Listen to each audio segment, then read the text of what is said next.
Gabby here, owner and clinical director of Recovered and Restored Eating Disorder Therapy Center. I wanted to jump on really quick and say hi. I hope everyone is doing well. I also just wanted to share a little bit more about the blog that I wrote. So this blog is near and dear to my heart because it talks about overcoming your eating disorder. Of course, the goal is recovery, and that looks different for everyone, and taking steps in recovery is hard. So, in this blog, I write from both a professional perspective, but a personal perspective. And I think the first step in overcoming your eating disorder is owning that you have one.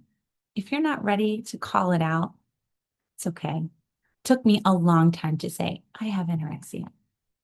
I'm not ashamed. That took a long time, and I am glad to be in strong recovery from it. That said, whether it's you know it deep down, but you're not ready to say it, you can acknowledge that some of your behaviors with food feel disruptive to your life, or whatever it might be that even got you thinking about overcoming an eating disorder. That is brave, and I'm glad you're here. So I think first, some self-awareness around the topic and your own personal experiences with food and body can be very healing. Then for me, it was reaching out for support. I could not do it alone. And professionally, I often find that people need some level of support. And that is okay.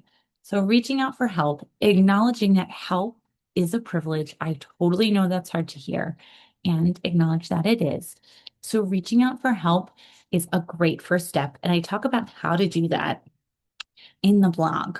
Also, reconnecting to your body.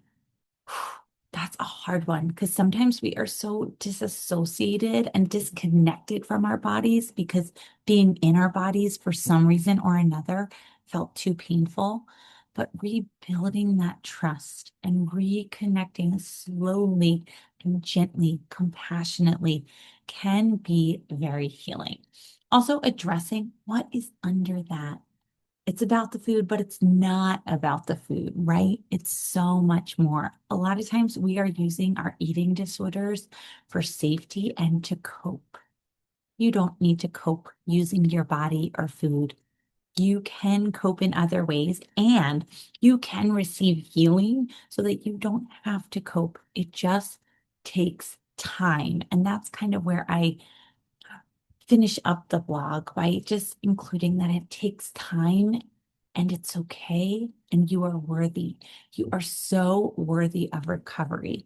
Our eating disorders often convince us that we're not, but you are. You always have been.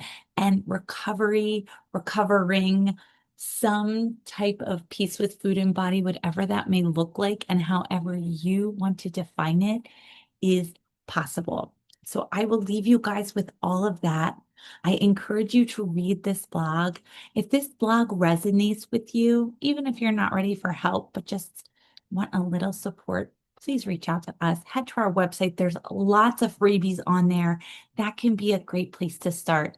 And when you're ready, if you want to reach out to our team, we would love to work with you.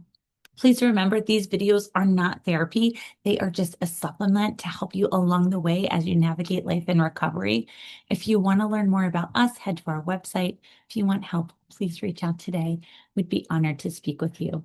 Bye, guys.